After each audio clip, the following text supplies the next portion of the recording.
핵심은 뭐냐면은 이 사람들이 어떻게 바뀌느냐가 문제라고. 이걸 하면서 여러분이 포기할 확률이 높아요. 근데 우리는 이제 그거를 이겨내는 게 목표예요.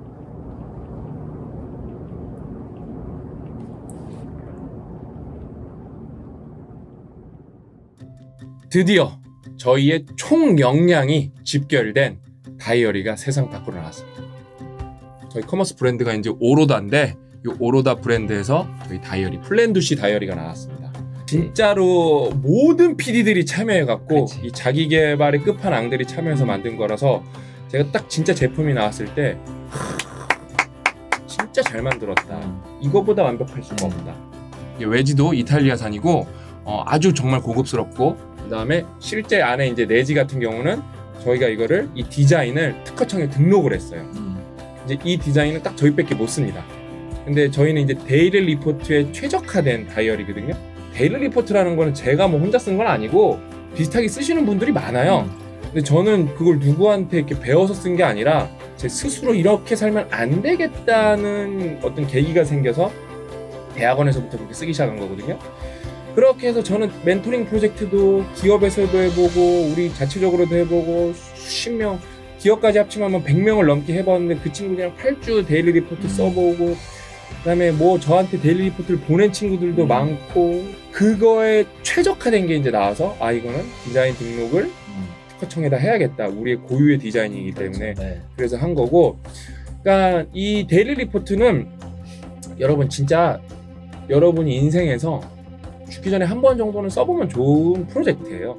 제가 아직도 기억나요. 왜냐면 제 인생을 바꾼 순간 중에 하나이기 때문에 저는 이제 데일리 리포트라는 거를 어떻게 쓰게 됐냐면은 대학원에 있을 때 대학원이 여러분 통제가 없는 집단이기 때문에 나태해지면 한도 끝도 없이 나태해져요. 그래서 아직도 기억난다니까요. 학교에서 연구 노트, 리서치 노트를 주는데 노란색 표지에 스프링이 달려있는 노트였는데 나는 어제 뭐 했지? 그 생각하다가 그래 이제 그냥 이렇게 아직도 제가 쭉쭉쭉쭉쭉쭉 이제 24칸을 긋기 시작한 거예요. 그렇게 하면서 제가 데일리 리포트를 써보기를 시작을 했는데 이게 뭔가 확 바뀌는 거예요. 저는 되게 많이 바뀌었어요. 그냥 결과론적으로 저는 제가 박사 티시스 졸업 논문에 들어갈 실험을 2년 반 만에 다 진짜 끝냈어요. 데일리 리포트를 쓰면서 정말 생산성이 많이 올라갔어요. 왜 이 다이어리가 플랜두시 다이어리가 넘사벽인지 말씀드리면은 이제 그걸 아예 프레임을 정확하게 만든 거예요. 일단 여러분이 데일리 리포트를 쓰기만 해도 무조건 어느 정도는 바뀝니다. 이걸 의식하는 순간 엄청 인생이 바뀌어요. 시간 허투루 쓰기가 되게 죄책감이 듭니다. 눈으로 확 보이고. 네, 눈으로 확 보이기 때문에 이 쓰기만 해도 일단은 삶이 안 좋아질 수가 없어요. 그게 1단계입니다. 1단계. 근데 저희가 업그레이드한 게 몰입도를 적어봐라. 근데 여기서 이제 고난이도가 뭐냐면은 내가 내 스스로를 평가해야 돼요. 여러분이 인생에서 여러분 자신을 그렇게 평가해 본 적이 거의 없으실 거예요. 그래서 그것 자체가 여러분한테 인생 챌린지가 될 거예요. 어마어마한 도전이 될 거예요. 그 자체가. 이제 세 번째 단계가 뭐냐면은 이제 벌써 정량적인 거예요. 일단 여러분 24시간 적어봤죠. 그 다음에 이제 몰입도 평가, 정성 평가, 정량 평가 이제 스스로 해봤죠. 그거에 대해서. 마지막이 뭐냐면은 여러분이 스스로 거기다가 코멘트를 적어봐야 돼요. 데일리 플랜과 제가 피드백 중요하다고 그랬잖아요. 그게 합쳐진 게 이 다이어리입니다. 멘토링 프로젝트에서도 이걸 설명을 하는데 이걸 안 해요. 그러니까 데일리 리포트까지는 쓰는데 그날 리뷰를 해봐라. 한 줄이라도 적고 두 줄이라도 적는데 이걸 하다가 포기하는 사람들이 되게 많아요. 왜냐면 어렵거든. 근데 여러분 변화라는 거는 정말로 작은 게 오랜 시간 동안 모여서 점진적으로 이렇게 가다가 기하급수적으로 티핑 포인트 넘어가면서 임계점이 넘어가면서 그렇죠. 여러분 인생이 변하는 거거든요. 그냥 즉각적으로 안 변해요. 근데 이 데일리 리포트가 좋은 것 중에 하나가 뭐냐면은 생각보다 되게 그 즉각으로 빨리 어느 부분에서 보낼 수가 있어요. 이거는 뭐 검증된 방법이기 때문에. 그러니까 이게 엄청나요. 이 3단계 이 정량 평가를 해본다는 것도 어마어마한 거고 그 다음에 그거를 기반으로 이제 여러분이 스스로 이제 정성 평가를 하는 거예요. 피드백을. 내가 뭘 잘했다. 내가 뭘 못했다. 이걸 해서 그 다음에 내일은 좀 뭘 해봐야겠다. 이거를 의식적으로 노력하면은 안 바뀌기가 쉽지가 않아요. 안 바뀌고. 여러분 열종만 써다 실패하셔도 저는 도전해볼 가치가 충분하다고 생각합니다. 요번에 저희가 이제 진짜 최초로 저희가 이제 싱크온이랑 저 이제 영어 독립 서비스 베타를 하면서 이 단톡방이라는 거에 대한 운영 노하우가 저희 PD님들한테 엄청나게 쌓여 있어요. 피디님들이 주도적으로 하고 저도 거기 들어가 있을 건데 나도 거기서 무엇을 할 것인가에 대한 저 개인적 고민도 많아요. 근데 책이라는 거는 기호라는 게 있잖아요. 내가 그렇죠. 원하는 책이 있고 안 원하는 책이 있는데 이거는 보편적으로 인생 전반적 생산성과 만족도 그다음에 내 능력 향상에 관한 이야기이기 때문에 안 원하시는 분이 없을 정도일 거예요. 저는 그래서 그 진짜 단톡방을 통해서 이 다이어리만 쓰는 것만 해도 되게 그냥 의미가 깊은 건데 저는 진심으로 여러분들이 바뀌었으면 좋겠어요. 그러니까 우리가 여러분 10,000명이 보면은 뭐 구매 전환 1% 미만이거든요. 이 10,000권 한정판인데 100명만 바뀐다고 볼 수가 있는 거예요. 그러니까 이거는 저희 추측이에요, 어디까지나. 근데 예를 들어 일반적으로 다이어리를 썼을 때 이 다이어리 효용 때문에 1%가 바뀐다고 했을 때 100명이 바뀐다고 했을 때 우리는 그걸 10% 30% 이렇게 20배 100명 30% 바뀌는 것도 대단한 거예요. 원래 그런 것도 없을 거야. 없는 거예요. 여러분 사람은 웬만해서 안 바뀌어요. 그러니까 이 데일리 리포트 형이니까 네. 이게 바뀔 수 있는 거지. 그래서 뭐 몰스킨도 있고 뭐 프랭클린 다이어리도 있고 유명한 다이어리들이 많잖아요. 그런 걸 사면서 어떤 제품에다 가치에 대한 대가를 지불하는데 우리는 고 작가님이 이제 그 직원들한테 회의 때 하는 얘기가 있어요. 핵심은 뭐냐면은 우리가 이거를 잘 파는 게 문제가 아니라 이 사람들이 어떻게 바뀌느냐가 문제라고. 사실 다이어리보다 더 중요한 게 단톡방일 수도 있다고. 왜냐면 이게 쓰는 게 어렵거든요. 그다음에 귀찮고. 근데 우리가 영어 독립이라는 베타 서비스를 해보니까 그 사람들이 막 공부한 인증을 올리니까 안 할 수가 없게 돼서 하시는 분들이 되게 많아요. 그 힘이지. 그다음에 싱큐베이션이라는 것도 2주에 한 권씩, 2주에 한 권씩 이렇게 하는 게 어렵거든요. 어렵죠. 네, 어려워. 그런데 거기 참여했기 때문에 하는 거거든요. 우리가 갖고 있는 역량들, 무형 가치들 제공하기 위해서 진짜 최선을 다할 거고 그래서 저는 죽이 되든 밥이 되든 이 단톡방을 통해서 여러분들이랑 1년 동안 이걸 같이 써보는 게 목표예요. 저는 그거를 최대한 열심히 기록을 할 거예요. 너무 기대가 돼요. 아, 내가 1년 동안 이걸 쓰면 어떻게 될까? 그 다음에 수많은 분들이랑 하면 어떻게 될까? 다이어리 이면에 엄청 지금 노력이 여러분이 상상을 초월하는 노력들이 지금 진행되고 있어요. 왜냐면 여러분 어떻게든 바꾸고 싶으니까 우리는. 재밌잖아요. 의미 깊잖아요. 이거를 계기로 정말로 이 정도의 프로젝트가 있었나? 저는 그래서 여러분들이 롤모델이 됐으면 좋겠어요. 왜냐면 저 이거 하루에 한두 해 하고 끝날 거 아닐 거거든요. 이런 프로젝트를 장기적으로 끌고 나갈 거거든요. 그러면서 우리는 스케일업을 할 겁니다. 이제 여러분 이 플랜 2C 다이어리가 나왔어요. 뭐 넘사벽 다이어리고 진짜 이거는 특허청에 디자인 등록된 최고 수준의 진짜 다이어리고 다시 한번 말씀드리겠지만 이걸 하면서 여러분이 포기할 확률이 높아요. 근데 우리는 이제 그거를 이겨내려는 게 목표예요. 그때 제가 변화의 4단계 말씀드렸잖아요. 첫 번째가 계기, 그 다음에 두 번째가 인정, 세 번째가 시작, 네 번째가 유지인데 제가 1, 2번은 많이 한 것 같아요. 그 다음에 인정도 우리 졸꾸러기 여러분들 많이 하신 것 같아요. 시작하신 분들 많은데 제가 그때 말씀드린 게 유지가 어렵다 그랬는데 유지에 이번에 도전해볼 차례입니다. 유지. 진짜 여러분이 뭔가 바뀌는 인생을 만드는데 저희가 열심히 조력자가 되도록 하겠습니다.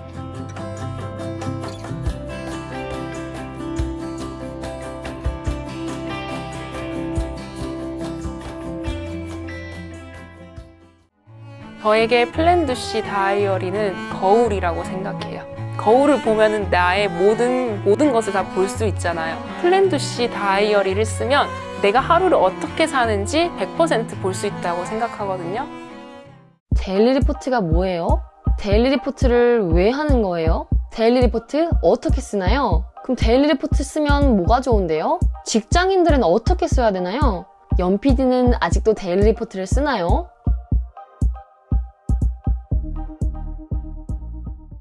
안녕하세요. 체인지그라운드 연PD입니다. 오늘은 제가 데일리 리포트에 관한 여러분들의 궁금증을 모두 해결해 드리려고 이 영상을 준비했습니다. 뭐 이런 궁금증을 갖고 계신 분들도 있을 것 같아요.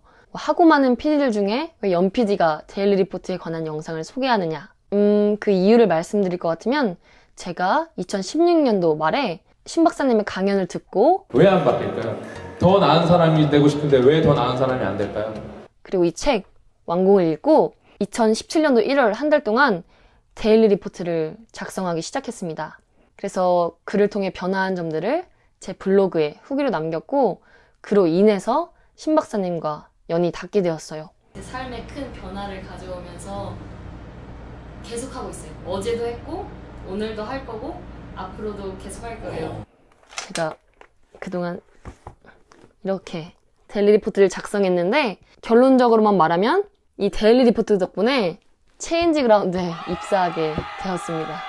신 박사님의 멘토링 프로젝트 때문에도 그렇고 여전히 저희가 데일리 리포트에 관한 영상을 만들 때마다 많은 분들이 관심 가져주시고 그리고 질문들을 남겨주세요. 뭐 예를 들면 데일리 리포트가 뭐냐, 어떻게 쓰는 거냐 자세히 좀 알려달라. 그리고 어떤 분들은 연PD는 아직도 데일리 리포트를 쓰고 있느냐 라고 질문을 해주시더라고요. 그래서 제가 데일리 리포트와 관련한 영상을 다 봤고 거기서 이제 질문들을 한번 추려보았습니다.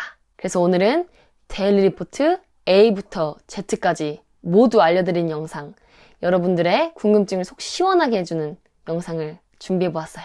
지금부터 그 궁금증들을 해결해보러 가겠습니다. 데일리 리포트에 관한 질문 첫 번째, 데일리 리포트가 뭐예요? 데일리 리포트는 내가 하루 동안 한 일을 적는 그 기록을 말합니다.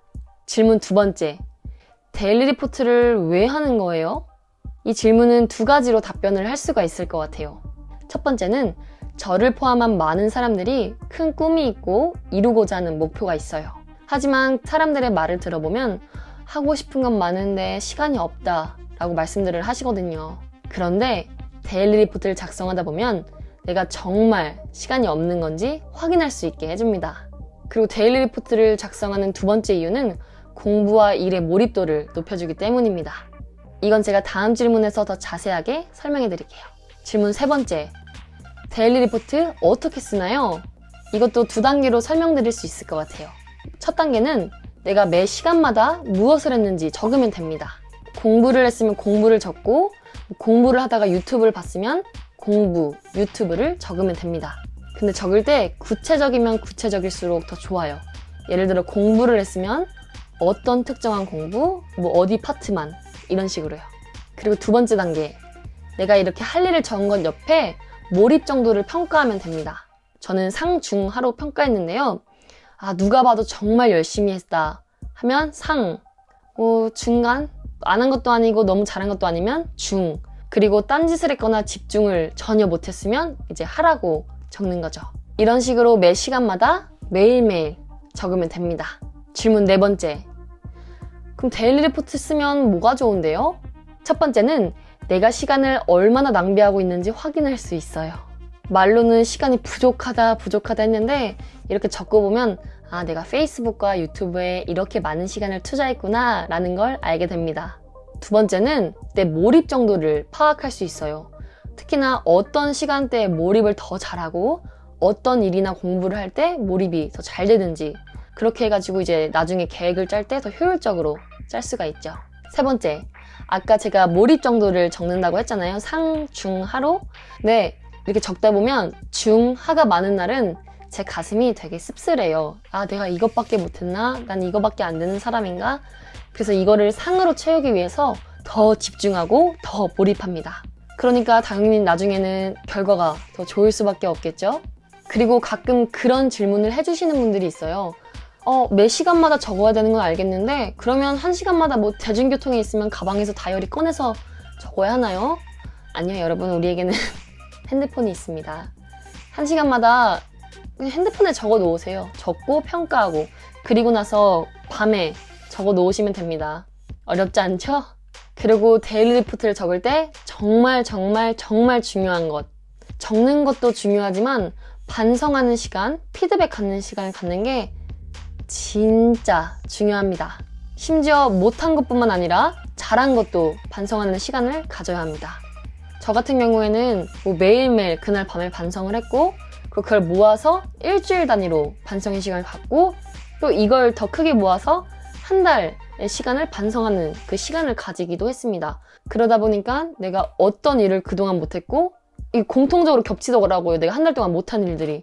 그러면 이 일들을 왜 못했는지, 시간 분배를 어떻게 했어야 했는지 파악할 수 있게 되다 보니까 이제 그 다음 달에는 성공 확률이 높아지더라고요. 그러니까 여러분들 꼭 적기만 하지 마시고 반성하는 시간, 피드백하는 시간 가지셔야 합니다.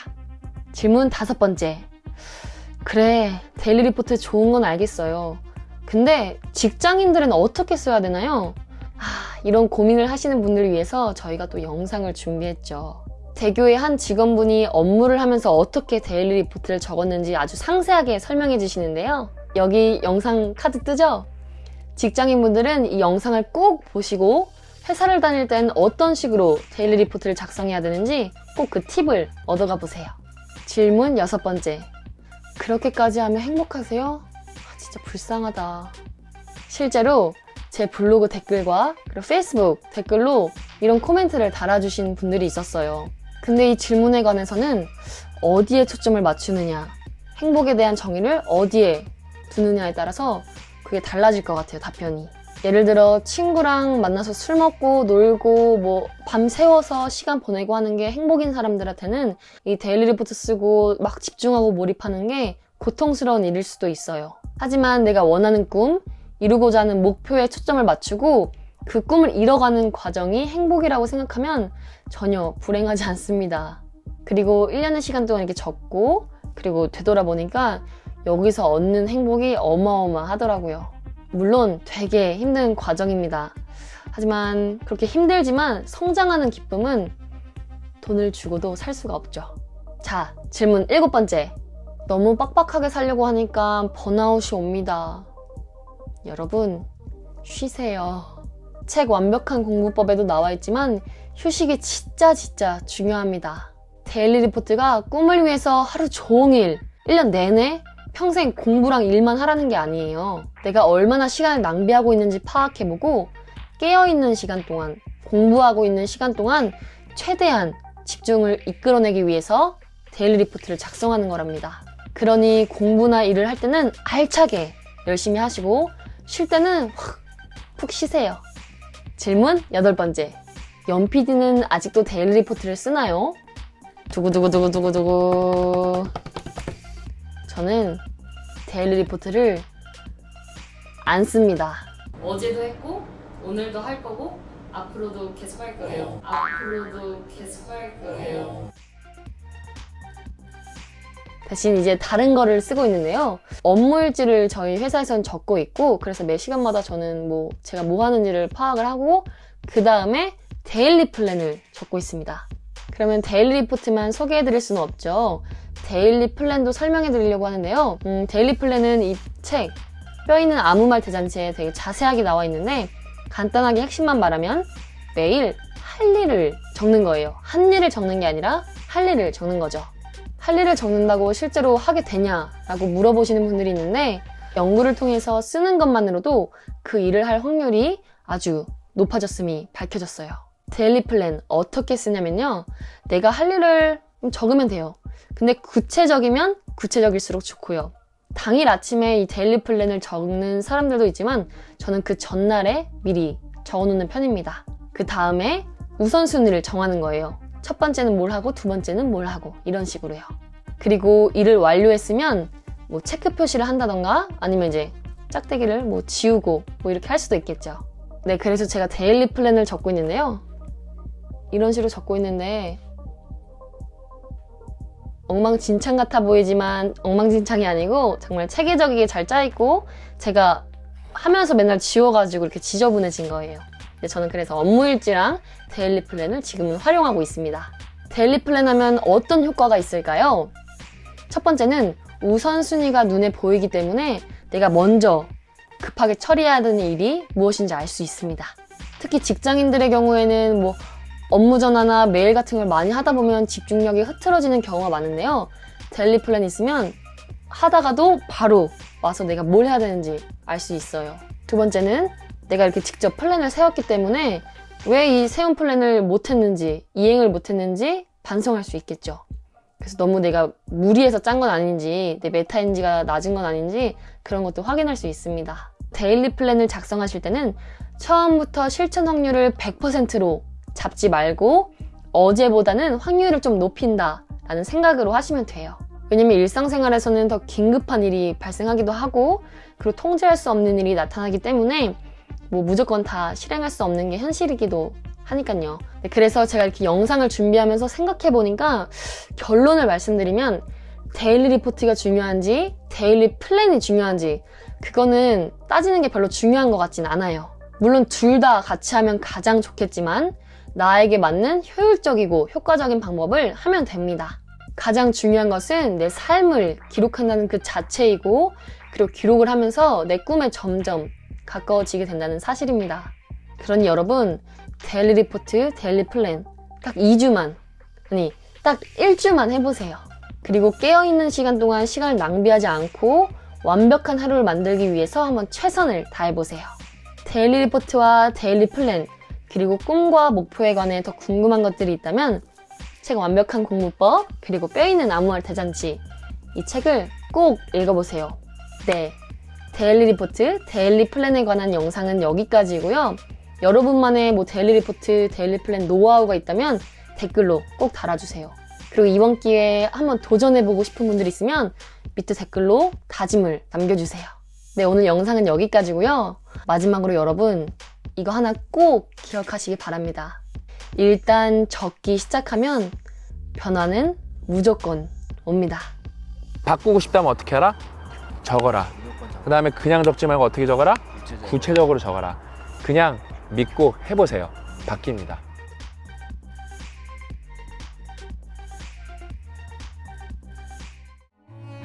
저 같은 경우에는 매일 하루를 시작하기 전날에 생각을 해요. 오늘보다 더 나은 내일을 보냈으면 좋겠다. 하루에 대한 피드백을 작성하는 거랑 전과 이 차이가 좀 크더라고요. 일주일 전보다 더 나은 나를 만들 수 있지 않을까. 너는 이래서 안 돼. 이거는 그래서 못해. 너는 안 될 거야. 주변에서 여러분 인생을 마치 자기가 다 아는 것 마냥 여러분을 판단해버리는 거예요.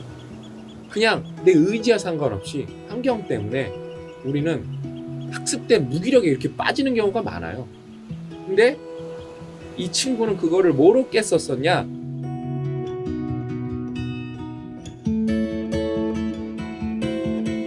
안녕하세요. 작년까지만 해도 운동선수였던 25살 여자입니다. 저는 10년 동안 운동선수 생활을 했습니다. 운동선수라고 하기엔 몸이 많이 느리고 운동신경도 좋지 않았어요. 무시당하기 일쑤였고 그 누구도 저에게 기대하지 않았습니다. 하지만 저는 어린 시절 6년간 운동 일지를 하루도 빼지 않고 적었어요. 그날 컨디션, 체중, 부족한 것, 느낀 것, 배운 것까지. 누가 시킨 것도 아닌데 저는 매일 기록하고 반성하고 연구했습니다. 무시당한 날에도, 운동을 못해 단체의 기합을 받은 날에도, 선배들에게 혼나서 기합받은 날에도, 밤 12시에 운동이 끝나거나 새벽 운동이 있는 날 어딜 놀러 가도 저는 항상 일지를 들고 다녔습니다. 오전, 오후, 야간 매 타임마다 일지를 적었어요. 남들보다 2배로 했고 매일 부상을 달고 살고 무시당하며 살아도 저는 끊임없이 노력했습니다. 그리고 고등학교 3학년 때 6년 만에, 그것도 연승으로 첫 금메달을 따게 되었습니다. 6년 동안 정말 힘들었습니다. 미친 듯이 6년을 노력해서 딴 금메달입니다. 일반인 중에서도 몸이 안 좋은 사람인데 전국대회 1등, 그땐 1등이 당연하다고 생각했어요. 도끼 품고 6년간을 이겨내었는데 나를 이길 사람은 없다고 생각했습니다. 그리고 실업팀에 갔습니다. 그 후 저는 일지를 매일같이 쓰지 않았어요. 어느 순간부터 안 쓰게 되더라고요. 그리고 저는 떨어져 갔습니다. 어느 순간부터 나는 못해, 나는 느려라는 말이 입에 붙었고 운동하는 매일매일이 지옥이었습니다. 몸도 느리고 매일 부상을 달고 사는데 할 수 없다는 마음까지 생기니 실력은 떨어져만 갔고 결국 저는 잘렸습니다. 일지야 그땐 아무렇지 않게 당연하게 썼고 지금 안 써도 남들도 안 쓰는데 그냥 제 몸이 안 좋아졌다고 생각했는데 그 일지가 저 스스로에게 믿음을 주고 용기를 줬다는 것을 알았습니다. 분명 10년 운동선수를 해오면서 사람들은 저에게 할 수 없다라는 말을 더 많이 했을 겁니다. 스스로 용기를 주고 믿는다는 것이 이렇게 큰 힘이었구나 깨달았습니다. 생각해보니 저 스스로도 할 수 없는 것을 알았던 날에도 일젠 할 수 있다 보여주자라는 글이 써 있었어요. 운동선수 생활은 끝났고 새로운 2막을 준비하기 막막했는데 다시 할 수 있다는 믿음이 생기고 더 성장한 것을 알았습니다. 지난 10년이 헛되지 않았다는 걸 알게 됐고 저는 뭐든 할 수 있다는 그 마음이 다시 생겨난 것에 가슴이 뜁니다.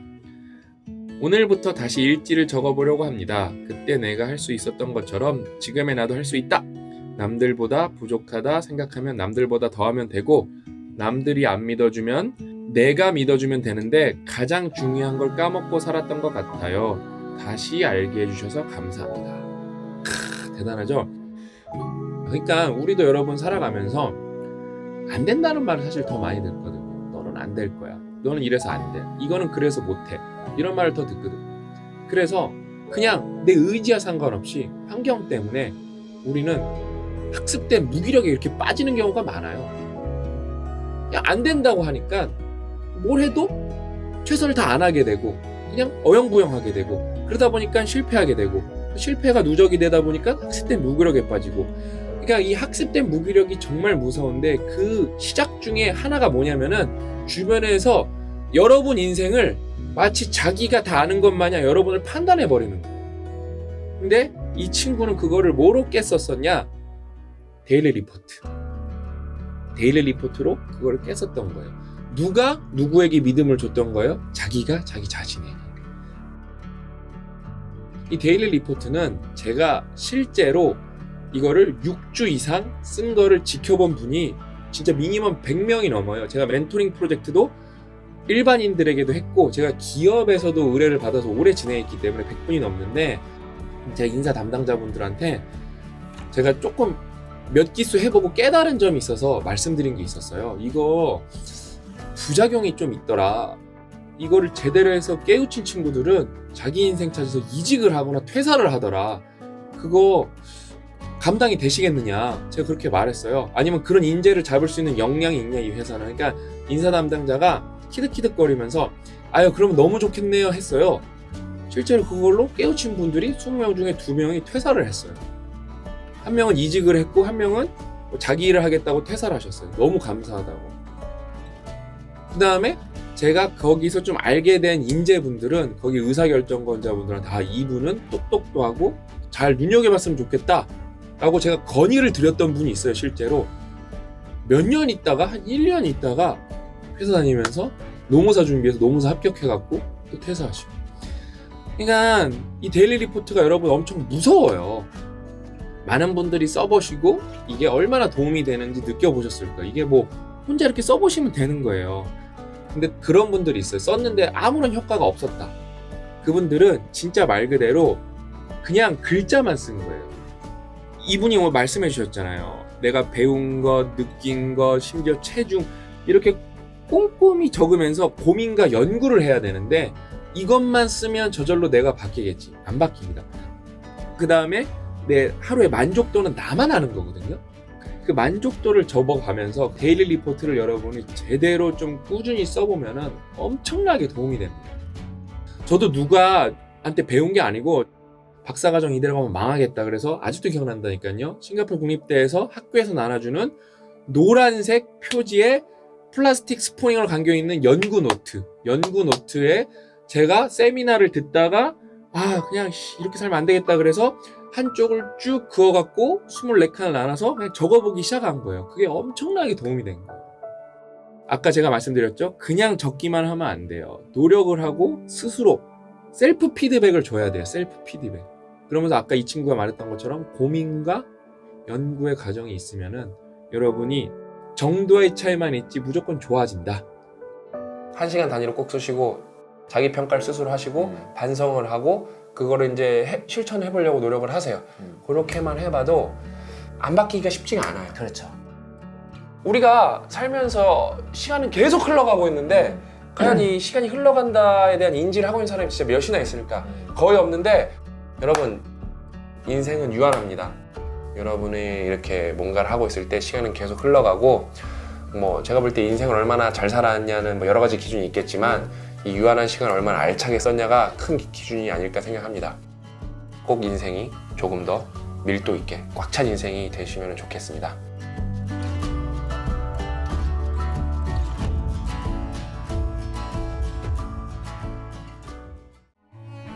저에게 플랜도시 다이어리는 묵직한 인생의 동반자라고 하고 싶습니다.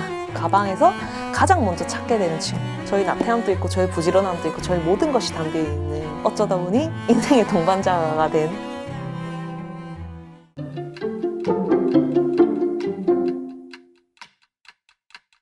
어떻게 해야 인생을 바꿀 수 있는지, 어떻게 해야 진정으로 성장에 이를 수 있는지, 어떻게 해야 내가 원하는 제대로 된 성공을 할 수 있는지에 대한 질문을 받을 때가 많이 있습니다.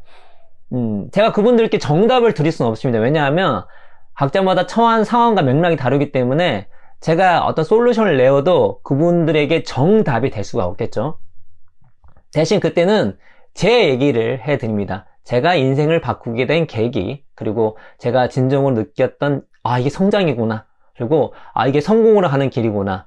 제가 생각하는 성공이라고 하는 것은 내가 원하는 가치를 얻는 것이 이제 성공인데, 이렇게 하면 내가 원하는 가치, 내가 중요시 여기는 것들을 얻을 수 있겠구나 라는 걸 느꼈던 그런 계기를 말씀을 드리는데요. 이 세 가지는 하나입니다. 바로 1년만 미쳐라.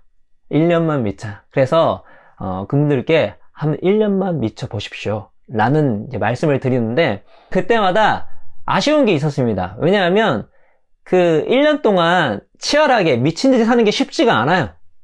그래서 그 치열한 1년의 삶을 좀 도와줄 수 있는 그런 보조 도구, 아이템이 있었으면 좋겠는데 예전에는 없었습니다. 그래서 제가 신박사님을 만나서 데일리 리포트라는 걸 알게 되는데, 이거 보니까 그래, 1년의 치열한 삶을 사는데 매우 훌륭한 보조 도구가 될 수 있겠구나 라는 생각을 하고, 저희가 이제 폴라리스도 내고 또 신박사님 두근두근이라는 책도 냈었죠. 그런데 저희가 그 이후에도 계속 공부도 하고 또 사람들과 데일리 리포트 쓰고 여러 가지 것들을 하면서 데일리 리포트가 훌륭하지만 좀 업그레이드 해야 할 필요가 있겠다 생각을 하게 됐습니다. 왜냐면 이 데일리 리포트 말고 데일리 플랜과 피드백이 같이 있었을 때 우리가 훨씬 더 생산적이고 훨씬 우리 원하는 습관을 들이고 우리 인생을 바꾸는데 더 도움이 되겠다라는 생각을 하게 됐는데, 이렇게 데일리 플랜, 데일리 리포트, 피드백, 이 세 가지가 함께 들어간 아이템이 저희가 계속 요즘에 여러분께 선보이고 있는 바로 오로라 다이어리입니다. 그래서 앞으로 저는 이제 그런 질문을 하신 분들에게 1년 한번 미쳐 보십시오 라는 말씀을 드리면서 저희 오로다 플랜도치 다이어리를 추천해 드리거나 선물해 드릴 예정입니다. 이제 앞으로 이제 세 가지 정도를 더 말씀을 드릴 텐데요. 첫 번째는 제가 어떻게 1년 동안 미친 듯이 살았는가. 두 번째로는 그 미친 듯이 살 때 이 우리 다이어리가 얼마나 도움이 될 것인가. 그리고 세 번째로는 그 1년 동안 미친 듯이 살고 난 이후에 저에게 온 세 가지 변화에 대해서 한번 말씀을 드려보도록 하겠습니다. 제 인생에서 가장 치열하게 살았던 1년, 미친 듯이 살았던 1년은 바로 2008년입니다. 다시 그렇게 살려고 하면 못 살 정도로 치열하게 살았는데 2008년도에 제가 한 해 동안 300권의 책을 읽었습니다.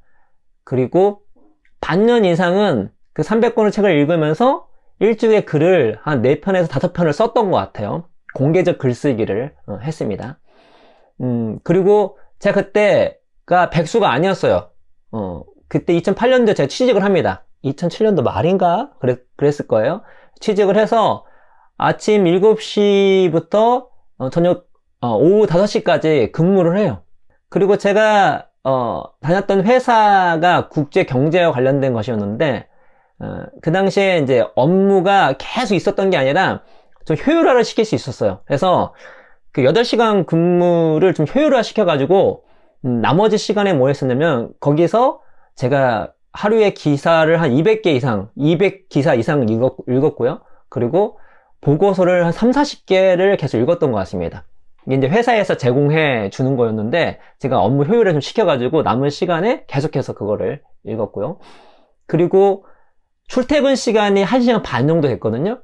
그때 제가 그 이코노미스트지 영어 공부를 합니다. 그래서 그때 당시 영어 뭐 되게 잘하지는 않았었는데 정말 1년 동안 이 출퇴근 시간 좀 피곤도 하잖아요. 그리고 뭐 딴 거 하고 싶잖아요. 그런데 계속해서 그 영어 잡지만 봤습니다. 그래서 이제 퇴근하면 이제 제가 자주 가는 그 뜨레주르 빵집이 있거든요. 거기로 들어가서 계속 책 읽고 또 글을 쓰는 겁니다. 주말에는 계속 책 읽고 글을 쓰고요.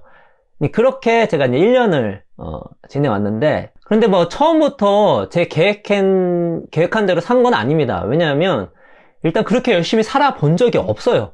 저는 20대 내내 한량처럼 놀았기 때문에 열심히 사는 거에 대한 어떤 경험치가 별로 없었습니다. 그래서 처음에 시행착오를 좀 많이 이제 하게 됐고, 지금 돌이켜보면 그때 그 1년을 좀 기록해 놨으면 제 인생에 큰 가보가 되지 않았을까? 그리고 다른 분들에게 1년을 미쳐봅시다 라고 했을 때 제가 이렇게 보여줬으면 더 설득력이 있었을 텐데, 저 이렇게 살았습니다.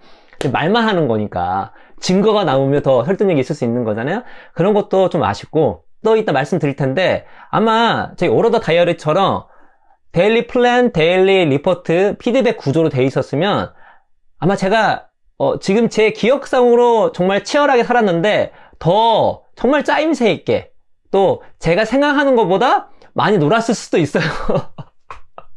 왜냐면 제 기억에 의존하는 거니까. 정말 미친 듯이 열심히 살았다고 하는데, 여러분 데일리 리포트를 써보시면 알겠지만 자신의 모습을 적나라하게 보거든요. 그러면 좀 더 뭔가 이렇게 바꿀 수 있는 거니까, 더 효율적으로 또 반성할 수도 있는 거니까. 아무튼 이런 보조 도구가 있었으면은 정말 더 훌륭하게 이왕 한번 1년 살 거 더 제대로 살지 않았을까라는 생각을 하게 됩니다. 여튼 간에 일단 저는 그 1년의 그 미친 삶을 계속하는 걸 추천해 드리진 않아요. 어떤 강인한 분들은 그렇게 할 수 있겠지만, 제가 원하는 거는 1년만 제대로 하더라도 얻을 수 있는 효용은 어마어마하다. 대신 이런 한 번의 임계점을 넘는 1년의 경험이 필요하다 라는 것입니다. 저희가 이번에 출시한 오로다 플랜두치 다이어리는 이렇게 그 1년 2022년 거니까 1년을 좀 한 미친 듯이 살아보겠다 하는 분들에게 최적의 아이템이 아닌가라는 생각이 듭니다. 그래서 이 구성이 여러 가지가 되어 있지만 저희가 이제 좀 자랑할 수 있는 것이 위클리 부분이거든요. 위클리 부분을 보면 플랜 to C로 되어 있습니다. 데일리 플랜이 왜 중요하냐면, 제가 행동 계기의 법칙이라고 이제 말씀을 드리는데, 내가 같은 걸 계획한다 할지라도 그거를 한번 써보는 것만으로도 그거를 할 확률이 매우 높아요.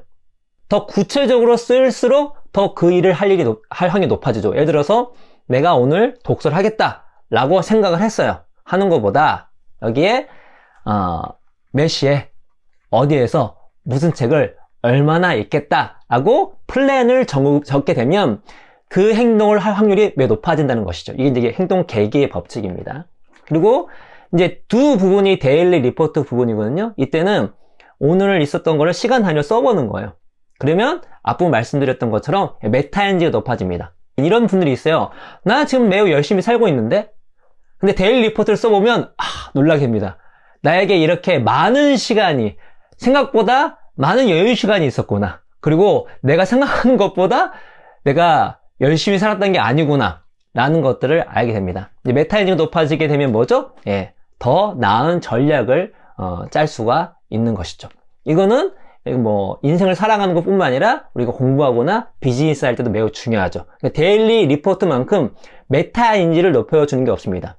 높은 메타인지는 더 훌륭한 전략을 만들게 되고, 더 훌륭한 전략은 어떻게 되죠? 내가 원하는 목표를 더 빠르게, 더 효율적으로 얻을 수가 있는 것이죠. 마지막으로 이 C 부분이 피드백인데요. 1만 시간의 재발견 책 보시면 마스터, 대가가 되기 위해서는 노력의 양도 중요한데 노력의 질이 중요합니다. 둘 다 중요해요. 그러니까 노력을 많이 하는 것도 중요해요. 근데 그 노력이 얼마나 질적으로 높냐가 중요합니다. 그럼 어떻게 질적으로 높일 수 있을까요? 피드백밖에 없습니다.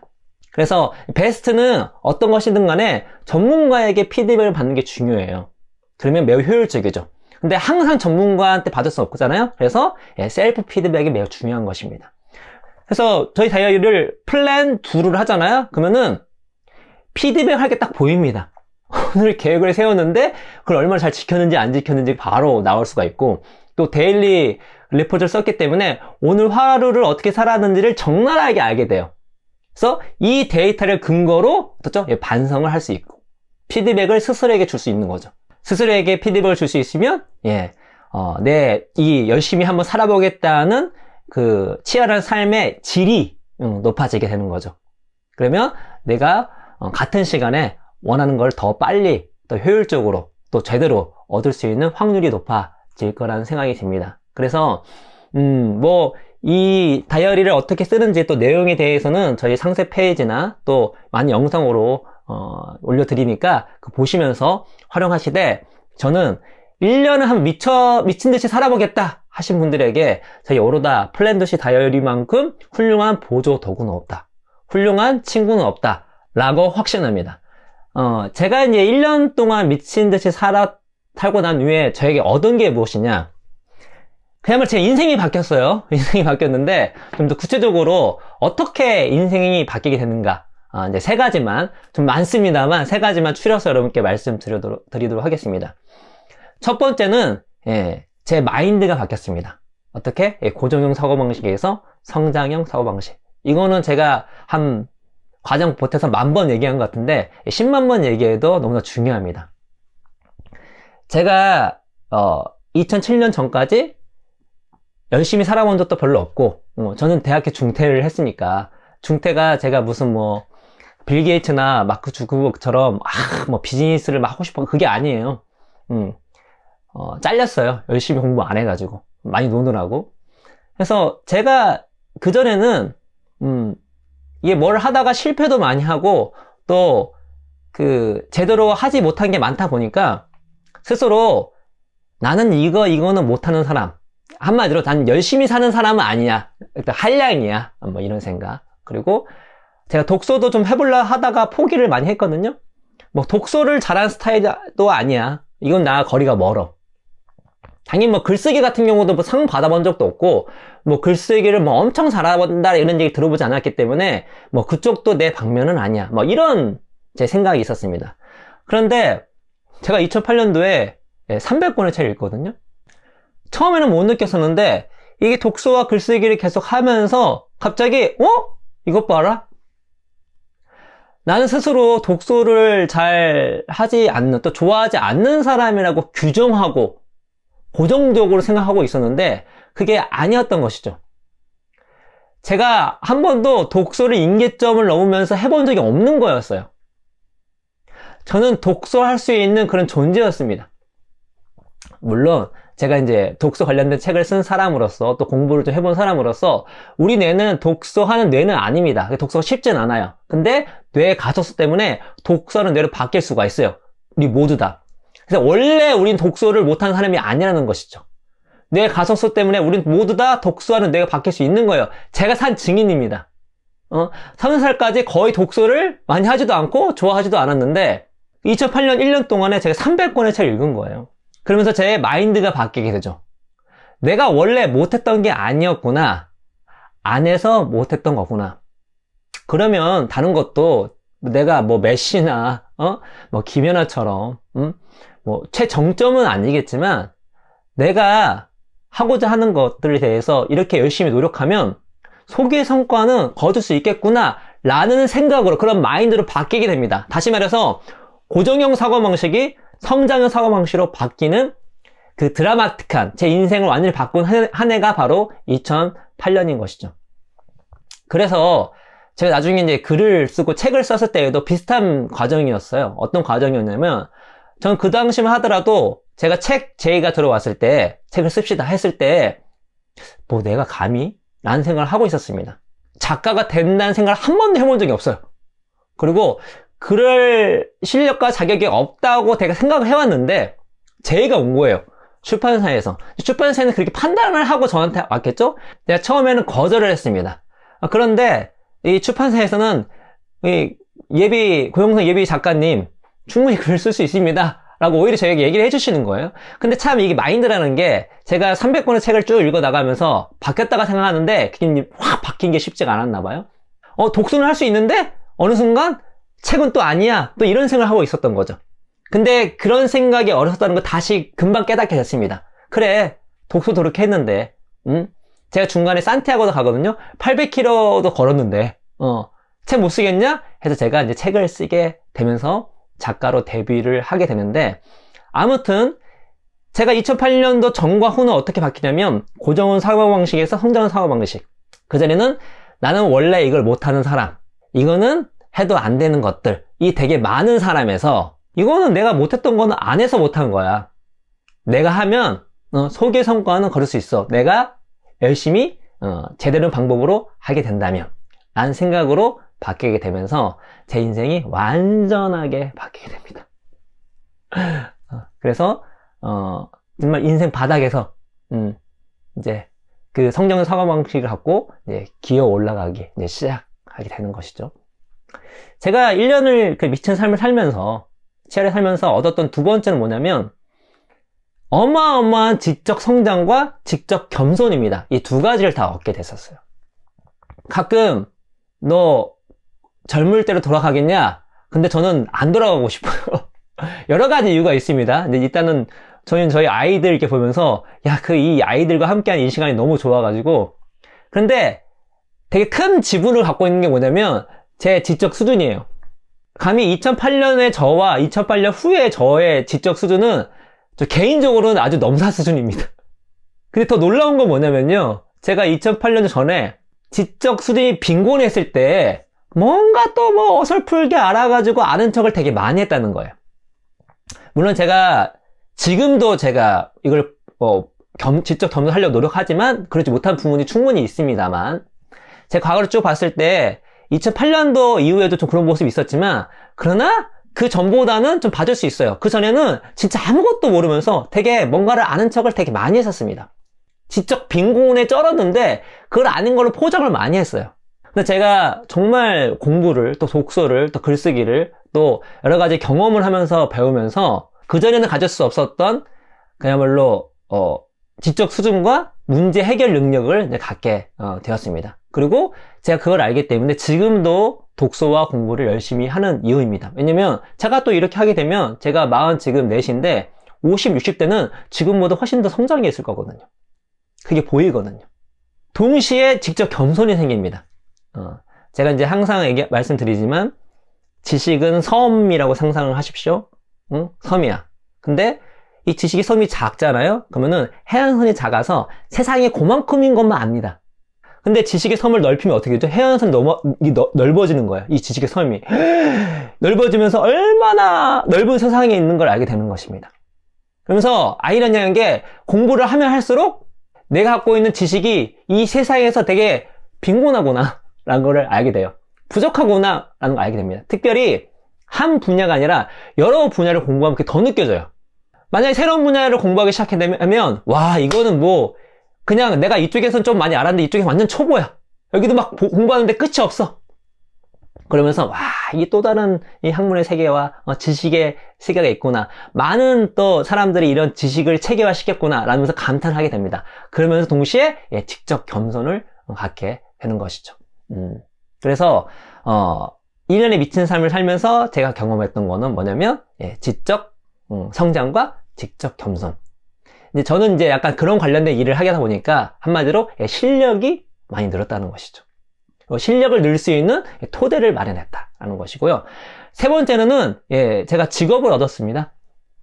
첫 번째는 제가 이제 작가를 하게 된 계기가 그 1년에 미친 삶이었죠. 제가 그때 그렇게 열심히 독서를 하지 않고 글을 쓰지 않았다면 저에게 책 제의가 들어오지 않았겠죠. 책 제의가 들어오지 않았으면 제가 언젠가 미래는 알 수 없지만 제가 작가로 그 당시는 데뷔를 할 수 없었을 것입니다. 그런데 제가 그 1년의 삶을 사람들이 보고 또 이 출판사에서 보고 저에게 제의를 해왔고 제가 이제 작가로 데뷔하게 돼서 그 이후로 10권 넘게 책을 쓰게 되고 또 의외로 많은 책들이 여러분들이 사랑해 주셔서 감사한 마음으로 작가 생활을 이제 하게 되고 그 다음 제가 비즈니스맨으로서 살아갈 수 있는 큰 토대가 되어지게 되었습니다. 그래서 그 2008년 미친 1년의 삶은 제 인생을 바꿨는데 첫 번째는 제 마인드를 바꿨고요. 제 이 머리, 이 지적 수준과 겸손함을 만들어줬고요. 세 번째는 저에게 직업을 선물해 줬습니다. 그래서 각자마다 다를 거예요. 각자마다 다를 겁니다. 그런데 제가 장난컨대 한번 인생을 바꿔보고 싶다. 진짜 성장이 무엇인지를 느껴보고 싶다. 그리고 성공의 길로 가고 싶다. 라는 분들은 더도 말고 덜도 말고 1년 동안 한번 딱 이렇게 미쳐보시기 바랍니다. 네, 이왕이면 어떻다? 예, 우리 오로다 플랜2C 다이어리와 함께 한번 미쳐보십시오. 그러면 저는 길이 보일 거라 확신을 합니다. 그때쯤 되면 뭐다? 야, 내 인생을 주도적으로 살게 되는 것이죠. 주도적으로. 그냥 막 이렇게 끌려가면서 열심히 사는 게 아니라 딱 보는 거죠. 이렇게 사는 것이 나의 삶이야. 내가 주도하는 삶이야. 이렇게 끌려가지 않고 삶을 주도하게 될 때 행복감이 올라가게 됩니다.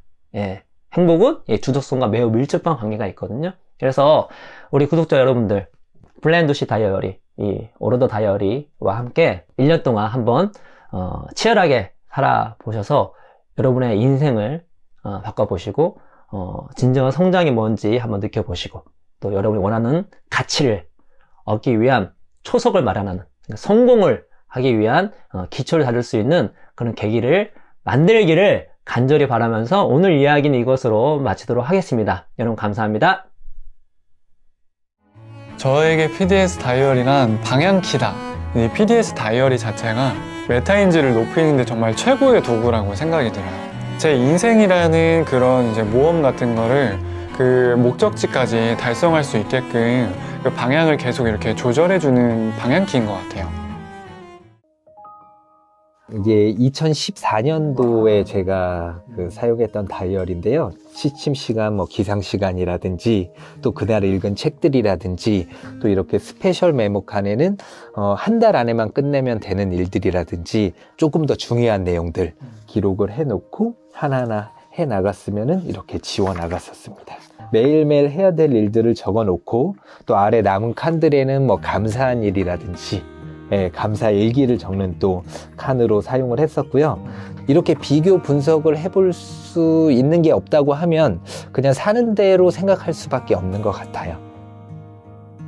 찰스 슈왑이라는 사람 이야기예요. 이 사람이 이제 철강 회사 재벌이었어요. 그런데 회사가 생산성이 계속 떨어지는 거예요. 직원들이 그럼 더 열심히 일을 안 하냐? 열심히 일도 해요. 그런데 생산성은 떨어지고 매너리즘에 빠지고 그래서 고민을 했는데 그때 아이비 리라는 어떤 컨설턴트를 소개를 받아요. 이 사람이 와서 하는 말이 수표 한 장을 준비해 주세요. 제 조언은 일단 공짜입니다. 제 방법이 효과를 봤다면 그때 느끼는 조언의 가치만큼 수표에 적어서 보내주시면 됩니다. 백지수표네요. 예, 백지수표. 그 사람이 했던 조언이 뭐였냐면 자기 전에 내일 해야 할 6개의 과제를 적는다. 6개의 과제의 우선순위를 정한다. 첫 번째 과제가 끝날 때까지 다음 과제로 넘어가지 않는다. 만약 하루가 끝났는데도 과제가 남았다면 다음 날로 과제를 넘긴다. 그러고 나서 3개월 뒤에 찰스 슈왑이 아이빌리한테 수표를 보내줍니다. 25,000달러. 지금으로 치면 5억 원 가치. 이 얘기를 보고서는 정말 그날 하루 해야 할 일을 적는 게 정말 중요하구나. 이 페이지를 볼 때마다 내가 이번 한 달은 정말 열심히 잘 살고 또 내가 계획한 것들을 꾸준히 실천을 하고 있구나. 비교 분석을 해볼 수가 있거든요. 이렇게 비교 분석을 해볼 수 있는 게 없다고 하면 그냥 사는 대로 생각할 수밖에 없는 것 같아요. 계속 기록을 하고 한 것들을 계속해서 보면서 내가 앞으로 잘 나아가고 있는지를 확인하는 게 정말 중요하다고 생각합니다.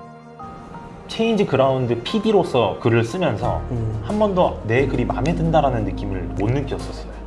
솔직히 좀 자존감이 많이 떨어졌었어요. 그때 제 자존감을 무너지지 않게 잡았던 게 바로 데일리 리포트였어요.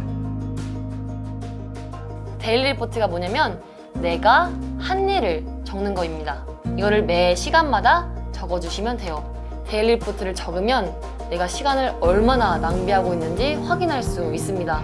저 같은 경우에도 제가 되게 열심히 살고 있다고 생각을 했었는데 매 시간마다 내가 뭐 했는지 적거나 보니까 많은 시간을 무의식적으로 SNS에 할애하고 있더라고요. 나도 모르는 사이에 유튜브에서 영상 보고 있고 페이스북에 한번 훑어보고 있고 하더라고요. 내가 시간을 얼마나 낭비하고 있는지 확인할 수 있고요. 두 번째는 내가 언제 몰입을 잘하고 있는지 파악할 수 있습니다. 그리고 세 번째는 완벽한 하루를 만들기 위해서 최선을 다하는 나 자신을 만나게 됩니다. 도대체 데일리 리포트로 어떻게 자존감을 회복을 하냐. 데일리 플랜 적고 데일리 리포트 적고 이렇게 꾸준히 해오고 있는데 그날 했었던 데일리 리포트를 보면서 아 오늘 이 일을 했네 하고 동그라미 치고 요 일도 했네 동그라미 치고 그래갖고 동그라미를 치는 거예요. 그래서 해야 될 일을 다 동그라미를 치고 나면 이게 너무 뿌듯한 거예요. 네. 특히나 저는 이제 백수 생활이 길어가지고 제일 마음이 아팠던 게 세상에 나는 쓸모없는 사람인가 이런 고민을 되게 많이 했었거든요. 네. 내가 쓸모있는 사람이다. 데일리 플랜에 동그라미를 하나씩 치면서 내가 오늘 이만큼이나 해냈다. 이게 약간 감격한 적도 있었어요. 그래 내가 잘하고 있어. 이게 느껴지면서 자존감이 생기더라고요. 이게 그냥 단순히 혼자 쓰는 걸 넘어서 이게 어떤 본인이 약속을 지켰다는 그런 위안이 되는 게 아니었나 싶어요. 성취도 도와주지만 네. 자존감을 회복하는데 본인을 위로하는 그런 효과도 저는 그게 오히려 더 크다는 생각이 요즘 좀 들어요. 내가 가지고 있었던 어떤 고민이라든지 어떤 문제들을 아무래도 기록을 많이 하게 되더라고요. 다이어리 펼쳐놓고 지금 현재의 감정들을 그냥 있는 그대로 막 적어요. 예. 그래서 계속 적다 보면은 속이 어느 정도 좀 후련해지더라고요. 예, 그러면서 조금 힘든가 어려움을 좀 슬기롭게 극복할 수 있게 만드는 또 힘을 이렇게 기록해서 주지 않았나. 한 일주일에서 열흘치 정도를 다시 한번 빠르게 읽다 보면은 내가 어떤 문제가 있는지 어떤 고민들이 있는지를 빨리 깨달을 수가 있어요. 또 워낙 우리가 바쁜 그 삶을 살고 있잖아요. 그래서 정작 중요한 것들은 놓치고 불필요한 일에만 신경을 많이 쓰고 시간을 또 이렇게 허비하는 경우가 많이 있는데, 이렇게 내가 뭘 해야 될지 명확히 기록을 해놓고 그런 것들을 보면서 하루하루 해나간다면 좀 더 의미 있는 시간을 이렇게 보낼 수 있지 않을까. 제가 이것을 통해서 무수한 변화들이 일어났고 데일리 리포트 이제 매일매일 마지막에 반성하는 시간을 가졌거든요. 그때 이제 이런 말을 하는 날들이 늘어났었어요. 1분 1초도 낭비하지 않은 하루였다. 실행력이라든지 의지를 높이기 위해서는 원하는 무언가를 만들고자 할 때 좀 더 독하게, 좀 더 집중해서 좀 더 빡세게 해야만 어떤 성과가 좀 나는 것 같아요. 설렁설렁 대충대충 해서 이루어지는 거는 아무것도 없다라고 생각을 해요. 딱 이거 보시고 일주일만 한번 해보세요. 정말로 변하는 여러분들을 만날 수 있을 것입니다. 그리고 데일리 리포트 작성하셨다가 포기하신 분들도 이번 기회에 다시 한번 해보세요. 여러분 이렇게 하루 이렇게 매일 여러분 적는 게 쉬울 것 같죠? 여러분 그럼 생각해보세요. 여러분 회사에 있으면 임원이 되고 있을 거고 자영업이면 막 수억을 벌고 싶으실 텐데, 여러분이 수억 버는 게 쉬울 것 같아요? 임원 버는 게 되는 게 쉬울 것 같아요? 하루하루 적는 게 쉬울 것 같아요? 훨씬 쉽죠? 그거를 완벽하게 하는 사람이 거의 없어요. 그러면서 여러분들은 큰 꿈을 꿔요. 그만큼 차이만큼 괴로워요. 괴리예요 이게. 과거에 대한 포기 없이 변화를 꿈꾼다? 그거는 잘못된 생각입니다. 많이 포기하는 만큼, 더 포기하는 만큼 우리는 더 많이 얻을 수 있고 더 크게 변할 수 있습니다. 그러니 여러분이 진정으로 도전하고 싶다면은 먼저 비본질적인 것부터 다 포기하세요.